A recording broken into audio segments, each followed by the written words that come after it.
တက်နေဘူးပုံမှန်ကြော်ညာရီတက်နေဘယ်လိုခဲရမလဲဆိုင်သွားစီရမလို့ပဲကိုတိုင်းဘယ်လိုလုပ်လို့ရမလဲဆိုတော့ဒီဗီဒီယိုလေးထဲမှာကျွန်တော်ပြောပြပေးပါမယ်အဲ့ဒါကျွန်တော်နဲ့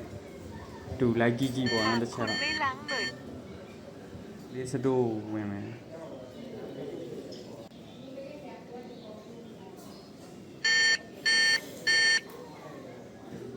ရောက်ပြီဆိုရင်လည်းကျွန်တော်ပြောပြမယ် malware and antivirus ဆိုတဲ့ software လေးကို download ဆွဲမယ် download ဆွဲတဲ့အချိန်မှာကြော်ညာရီတက်နေတော့ရှာ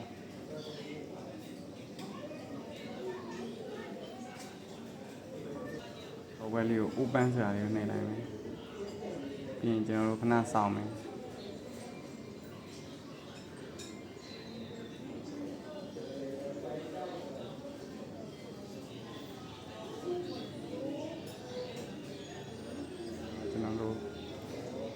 အောက်ကစာတန်းလေးကိုနှိပ်မယ် next ကိုထပ်နှိပ်မယ်ဟို allow မယ်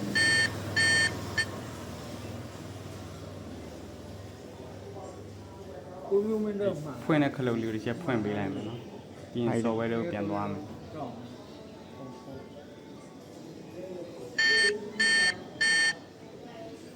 ဒါလေးကိုတစ်ချက်နှိပ်လိုက်မယ်ပြီးကျွန်တော်စောင့်နေစက္ကန့်ဖတ်နေဗိုက်ရက်ရှာနေ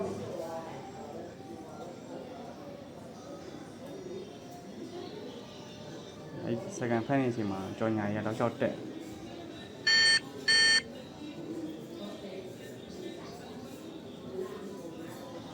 ပေါ်လာလိမ့်မယ်ဘုလို့ပေါ်လာပြီဆိုရင်တော့ဘီနာ delete ဆိုတာအမှိုက်ပုံးလေးကိုနှိပ်ပြီးတစ်ခုချင်းဖြတ်ပလိုက်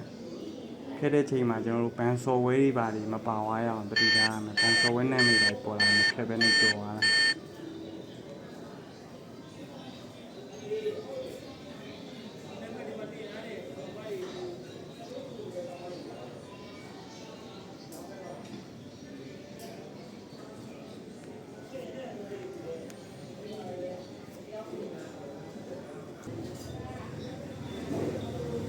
ဘူးလို့ပဲတစ်ခုချင်းကိုကျွန်တော်တို့လိုက်ဖြတ်မယ်မဖြတ်ခင်နာမည်လေးကိုသိချာကြည့်ဖို့လိုတယ်ကိုအသုံးပြုနေတဲ့ software တွေပါသွားမယ်ဆိုရင်ပြတ်သွားမှာ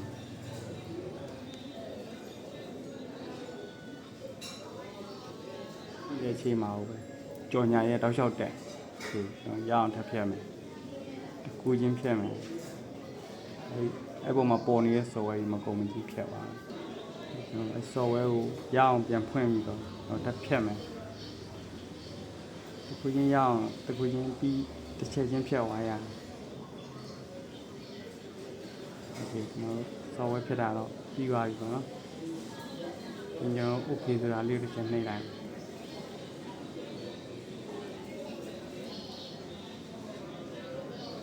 ကျွန်တော်ခုဆိုရင်ကြော်ညာထပ်မတက်တော့တာကိုတွေ့ရတယ်ဒီကြတော့နောက်တစ်ခါကျွန်တော်စကန်လုပ်ကြည့်လိုက်ဒီမှာစကန်လုံးနေတဲ့အချိန်မှာကြော်ညာလုံးဝမတက်တော့ဘူး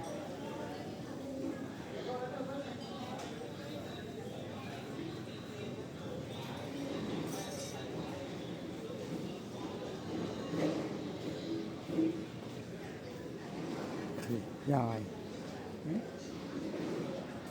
โอเคကျွန်တော်တို့virus software မှာမရှိတော့ဘူးပေါ့နော်အဲဒါကျွန်တော်တို့ software လေးကိုပိတ်ပြီးတော့ပြန်ထည့်လိုက်လို့ရအောင်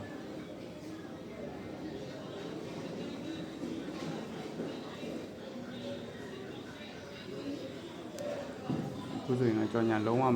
ထက်တာမတွေ့ရတော့ဘူးကျွန်တော်ပြီးသွားပြီပေါ့နော်ဒီစင်ရောက်ဝင်အားလုံးကြည့်ရှုပေးရကျေးဇူးများကြီးတင်ပါတယ်